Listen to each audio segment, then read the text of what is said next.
Welcome to Battle Network Academy. In this video I will be covering swords. I know this is a rather broad topic, but it's a group of chips that are all pretty dang similar. So instead of making several 30-second long videos that are all pretty much saying the same thing, I'll just have a large majority of them covered here. Chips like Vari Sword, Dark Sword, or Slasher have already been covered, so they won't be in here. And the more unique sword chips like Assassin Sword or Moonblade will be covered in their own videos later down the line. Starting off with the basic sword.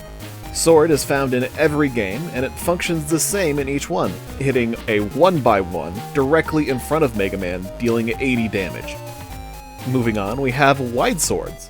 Wide Sword also appears in every game and hits a 1x3 directly in front of Mega Man, dealing 80 damage. In Battle Network 4, 5, and 6, Wide Blade appears. It is a beefed up version of the regular Wide Sword, still hitting the 1x3, but deals 130 null damage in Battle Network 4, and 150 damage in BN5 and 6. The Elemental Swords also appear in each game. The Elemental Swords will hit the 1x3 range, same as Wide Sword, but will deal an elemental damage. These chips will still proc anti-sword, including 4, 5, and 6, even though they're not tagged as sword element on the chip. Air Sword appears exclusively in Battle Network 3, and also hits a 1x3. Using this attack will push all enemies to the back row, even if they're not hit. The push effect is not applied to objects, however. Long Swords appear in every game as well. These ones hit a 2x1 area in front of Mega Man, dealing 80 damage through the whole series, and then getting buffed in Battle Network 6 to deal 100 sword damage. Long Blade appears in Battle Networks 4, 5, and 6, and deals 130 null damage in BN4, and 150 damage in BN5 and 6. In Battle Network 2 and 3, there are Elemental Blades. These ones hit the same longsword range, a 2x1, but will deal elemental damage. These chips will also proc anti-sword. In Battle Network 1, pairing a sword, Wide Sword, and Long Sword will give you Beta Sword. This attack will give Mega Man 6 sword swings, 2 basic swords, 2 wide swords, and 2 long swords. Each sword deals 80 damage.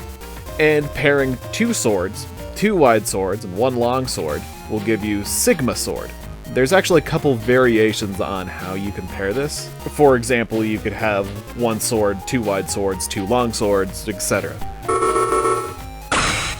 Sigma Sword will give you 9 sword swings, 3 basic swords, 3 wide swords, and 3 long swords.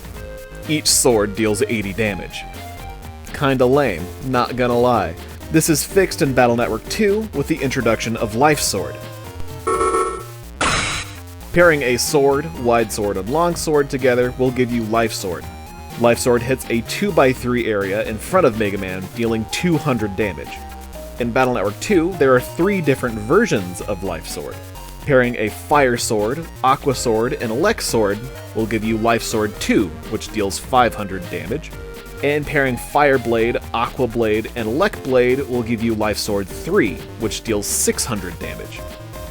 And in Battle Network 3, pairing a Fire Sword, Aqua Sword, Elect Sword, and Bamboo Sword will give you Element Sword. This attack, Mega Man will swing all 4 elemental swords, hitting a 1x3 in front of Mega Man, dealing 150 damage per hit. Fighter Sword, Knight Sword, and Hero Sword appear in Battle Networks 1, 2, and 3.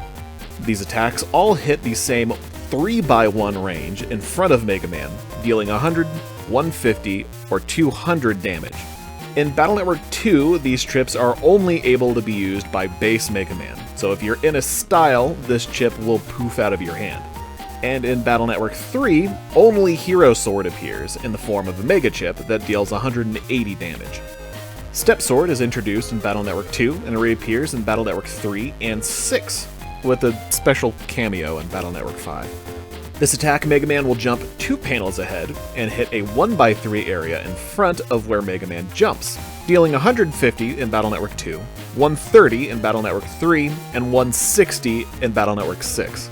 Cross Step is a variant of this that appears exclusively in Battle Network 3. Like Step Sword, this attack, Mega Man will jump 2 panels ahead and hit an X pattern in front of him, dealing 130 damage. This attack will hit twice on the center panel. In Battle Network 3, pairing Step Sword, Hero Sword, and Cross Sword in P code will give you Evil Cut. This attack, Mega Man will jump 2 panels ahead and use Wide Sword, then use Hero Sword, and then use Cross Sword, dealing 150 damage per hit. The Cross Sword will hit twice on the center panel. Cussed Sword appears in Battle Networks 2, 3, 4, and 5. This attack hits a 2x3 area in front of Mega Man, dealing damage based on how full your Cussed gauge is. At the very beginning of the round, this attack deals 10 damage, and it will gain 1 damage for every 9 frames, or about 6 damage a second.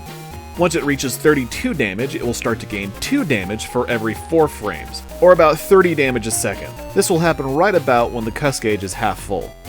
After the damage reaches 128, it will gain 8 damage for every 4 frames that pass, or about 120 damage a second. This happens right before the Cuss gauge maxes out, with the damage maxing out at 256. Once the Cuss gauge is full, it will deal 0 damage. So in some cases it could be better to use it earlier if you don't have the timing down just right, but with a little practice I'm sure you can do it. One thing to keep in mind is that even if it's dealing 0 damage, it will still make your opponent flinch and send them into the flashing state. Hot Cut is a special chip that appears in Battle Network 4.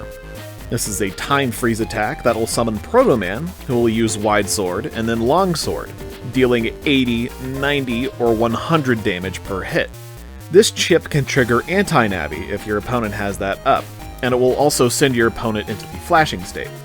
In Battle Network 5, this attack is converted into a real-time attack called Katana.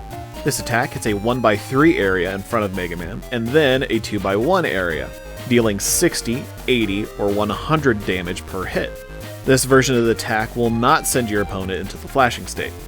Muramasa appears in every game. It hits a 2x1 area directly in front of Mega Man, just like Longsword, and will deal damage equal to the amount of damage that you have taken. In Battle Network 4 and 5, this is an evil chip, so only Dark Mega players are able to use it. In Battle Networks 1, 2, and 3, its damage caps out at 999. This is changed in 4, 5, and 6, where its max damage is capped at 500, excluding full synchro and rage boosts. In Battle Network 6, this is a standard chip, and it is a fantastic way to check Tengu locking players in PvP. Z-Saber appears in Battle Networks 4 and 5. I know there's a V in the name, but Z-Saber sounds cooler. This attack hits 3 times in rapid succession. First doing a Wide Sword, hitting a 1x3, and then Long Sword, hitting a 2x1, and then doing Hero Sword, hitting a 3x1, dealing 100 damage per hit. There's also a command code for this chip. If you input left and then B right when Mega Man is doing Hero Sword, or the third slash, you will shoot out a supersonic boom that will pierce objects and enemies, dealing an additional 100 damage. All of these hits do not deal flashing damage. And that covers swords. For some of the simpler chips like bombs or like throwables, I think I'm just going to have all in one video. I might do something similar with cannons or Vulcans, or like the shotgun chips. Like I might have like shotgun, spreader, Vulcans all in one video as well, because they're all like super similar, and there's a whole bunch of them that can all be summed up with, yeah, this attack, you shoot it and it deal damage. It's like a 5-second description, and so that's what I'm gonna do. I'm gonna do that. That's what I'm gonna do, and no one's gonna stop me. Thank you very much for watching. It's good to be doing these again. I stopped for a while now, and now I'm back. I guess I'll catch you in the next one. Bye.